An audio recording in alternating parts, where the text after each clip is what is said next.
لیکن اس کے اوپر فردر ڈسکشن کی ضرورت ہے کہ ہم یعنی آئینی عدالت والا عدالتوں معاملہ تو پاکستان پیپلز پارٹی کا جو ہے ایک دیرینہ مطالبہ رہا ہے. میثاق جمہوریت میں بھی ہم نے دیکھا کہ اس کے حوالے سے وہاں سے گفتگو شروع ہوئی تھی, لیکن 5 آرٹیکل ایک دم سے تبدیلی کی بات سامنے آنا, آپ کو کیا لگ رہا ہے کہ یہ کوئی ایک دن کا یا 2 دن کا کام تو نہیں, یہ تو بڑے عرصے سے کام چل رہا ہوگا, اس کے 26ویں کے ساتھ ہی شروع ہو گیا ہوگا 27ویں ترمیم کا معاملہ؟ دیکھیں آپ درست فرما رہی ہیں کہ یہ ابھی بھی یہ کوئی حتمی شکل تو نہیں اس نے اختیار کی.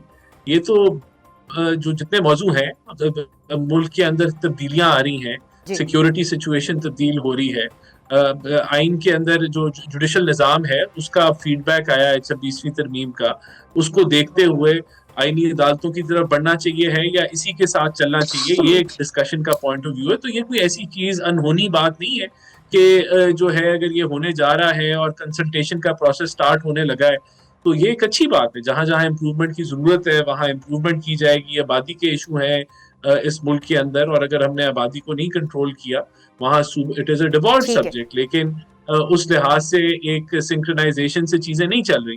تو ان چیزوں کو اگر ہم نے قابو نہیں کیا تو ملک کے اندر مزید مسائل بڑھ جائیں گے. تو یہ ٹھیک ہے, ان سارے مسائل کی موضوع طرف ہیں میں آتی ہوں, لیجسلیٹر. ان مسائل کی طرف میں آتی ہوں رانا صاحب. حسن مرتضیٰ صاحب یہ بہت سارے مسائل کا تذکرہ کر رہے ہیں, لیکن یہ سارے مسائل تو 18ویں ترمیم میں پہلے ایڈریس جو ہے وہ کیے گئے اور کہا گیا کہ یہ وہ حل ہے جو ہمیں چاہیے تھا صوبوں کے حوالے سے 18ویں ترمیم میں جو مسائل جو حل کیے گئے. لیکن سب سے پہلے مجھے یہ بتائیے گا کہ یہ پہلے بہت کم ہم دیکھتے ہیں کہ اتنی بڑی خبر جو ہے اور اتنی بڑی پیش رفت جو ہے وہ ایک ٹویٹ کے ذریعے سامنے آئے. بلاول بھٹو زرداری صاحب نے پوری تفصیل جو ہے وہ ٹویٹ میں لکھ دی, اس کی کیا ضرورت پیش آ گئی؟ بہت شکریہ نیت. دیکھیں پاکستان پیپلز پارٹی جو ہے وہ جب ضرورت پڑی آئین دینے کی یا آئین بحال کرنے کی یا اب 27ویں جو امینڈمنٹ ہے اس کے حوالے سے, پیپلز پارٹی نے کنسنسس کے ساتھ یہ سارا کچھ کیا. آئین کے اندر آپ اگر ترمیم کرتے ہیں اور اس میں وہ متفقہ ہو تو زیادہ بہتر ہے, اور اکثریت رائے سے ہو تو وہ ٹھیک ہے, ہو گئی. پیپلز پارٹی نے, میں یہ سمجھتا ہوں کہ چیئرمین نے ٹویٹ کر کے یہ ایک ڈیبیٹ لوگوں کے لیے رکھی ہے, عام آدمی کے لیے رکھی ہے کہ وہ اس 27ویں ترمیم پہ بات کریں. اور اب جیسے ہمارا یہ ٹاک شو میں بات ہو رہی ہے, موضوع بحث تو بنی, اگر اسے بند رکھا جاتا, اس کو صرف پارلیمان اور پارلیمانی گروپس کے اندر یہ ڈسکشن رہتی تو عام آدمی تک تو نہیں پہنچ سکتی تھی. اور میں سمجھتا ہوں کہ اس کا تقریباً تعلق عام آدمی سے ہے. اگر تعلیم ہے, صحت ہے, آبادی کے حوالے سے ہے تو یہ عام آدمی کے لیے ہے. وسائل کے حوالے سے ہے, وسائل کے تقسیم کے حوالے سے ہے تو وہ عام آدمی کے لیے ہے. آپ دیکھیں پیپلز پارٹی نے 18th امینڈمنٹ کی, اور اس امینڈمنٹ کا پیپلز پارٹی کبھی بھی نہیں چاہے گی کہ این ایف سی پہ کوئی کمپرومائز کیا جائے, یا این ایف سی کو جو آئین میں تحفظ فراہم کیا گیا ہے وہ پھر سے واپس کر دیا جائے. میں تو نہیں سمجھتا پیپلز پارٹی کرے گی. آئینی عدالت ہے, اس پہ پاکستان پیپلز پارٹی کا تو آپ نے وہ سی او ڈی میں کہا, میں سمجھتا ہوں یہ تو بھٹو صاحب کے زمانے سے ہمارا مطالبہ چلا آ رہا ہے اور ہماری ایک کوشش تھی کہ آئینی عدالت بننی چاہیے, وہ ہے. پھر اس کے علاوہ آپ دیکھیں اور جتنی بھی شکیں ہیں, میں نہیں سمجھتا کہ تعلیم پہ اگر آپ سینٹرلائز کریں گے ان چیزوں کو تو وہ زیادہ بہتر ہوگی. صوبے ان پہ کام کر رہے ہیں اور بڑا بہتر حسن مرتضیٰ صاحب, پاکستان پیپلز پارٹی کا اس کے اوپر کیا موقف ہوگا؟ اور دوسری صورت ایک جو بہت امپورٹنٹ اس وقت کویسچن ہے کہ ہم نے 26ویں آئینی ترمیم کے وقت آپ اور ہم پارلیمان میں ہوتے تھے اور ہم دیکھتے تھے کہ روز جو ہے وہ مولانا صاحب کے پاس جو ہے وہ پھیرے لگا کرتے تھے تمام جو پولیٹیکل پارٹیز ہیں ان کے, اور مولانا اس وقت بھی جو ہے وہ مخالف ہیں بہت ساری ان شکوں کے جن کا ذکر کیا گیا ہے. تو ان کو کس طرح سے منائیں گے؟ کیونکہ اس وقت تو بلاول بھٹو زرداری صاحب پچھلی بار گارنٹر بنے تھے, اس بار کیا ان کی گارنٹی کسی کام آئے گی؟ کیونکہ بہت ساری شکوں پر عمل درآمد نہیں ہوا ہے. دیکھیں میں نے پہلے آپ کو بڑا واضح کہا ہے کہ پاکستان پیپلز پارٹی جو ہے اس کا ایک واضح موقف موجود ہے. ہم آئینی عدالت پہ تو کوئی کمپرومائز نہیں ہے, ہم بالکل یقیناً چاہتے ہیں اور اس کے لیے ہم کوشش بھی کریں گے. اس کے ساتھ ساتھ جو باقی چیزیں ہیں میں نہیں سمجھتا کہ اس کے لیے پاکستان پیپلز پارٹی کوئی کمپرومائز کرے گی، کیونکہ وہ تو ہمارے بنیادی جو ہمارا جن پہ ہم بیس کرتے ہیں، جن پہ ہماری سیاست بیس کرتی ہے، ہم تو کہتے ہیں صوبائی خود مختاری کے حوالے سے بڑے کلیئر ہیں کہ ان کو صوبوں کو خود مختار ہونا چاہیے، ان کے وسائل کے حوالے سے ہم بڑے کلیئر ہیں کہ وہ ہونے چاہیے، اس پہ کوئی کمپرومائز نہیں ہے۔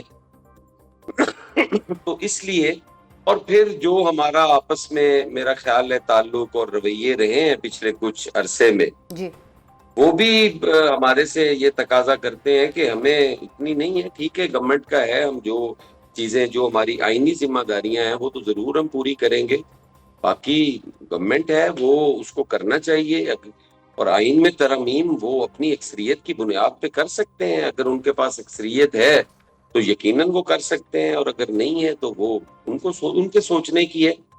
مولانا صاحب ٹھیک ہے۔ بھی ہیں، وہ بھی ہیں، وہ کر لیں گے آپس میں۔